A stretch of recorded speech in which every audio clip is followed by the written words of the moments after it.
بسم اللہ الرحمن الرحیم السلام علیکم ورحمۃ اللہ وبرکاتہ۔ رسول اکرم صلی اللہ علیہ وسلم کا فرمان مبارک۔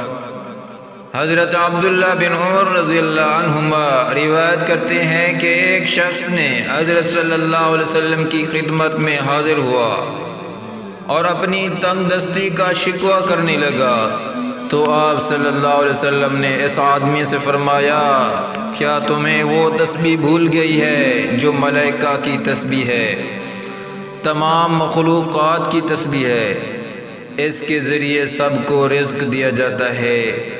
حضرت عبداللہ بن عمر رضی اللہ عنہما نے عرض کیا، یا رسول اللہ وہ کون سی تسبیح ہے؟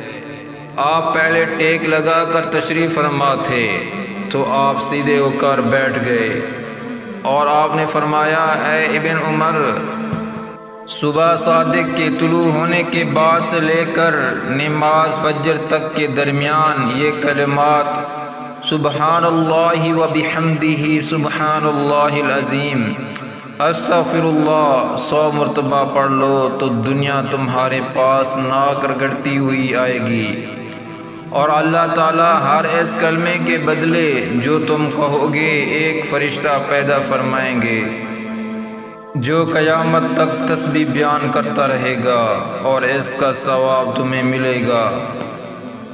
حضرت نوح علیہ السلام نے اپنے بیٹے سے فرمایا تھا، میں تمہیں لا الہ الا اللہ کی نصیحت کرتا ہوں۔ پھر آپ نے فرمایا، میں تمہیں اس تسبیح سبحان اللہ و بحمدہ کی بھی نصیحت کرتا ہوں۔ بے شک کائنات کی ہر چیز کی یہی تسبیح ہے اور اس کے ذریعے مخلوق کو رزق دیا جاتا ہے۔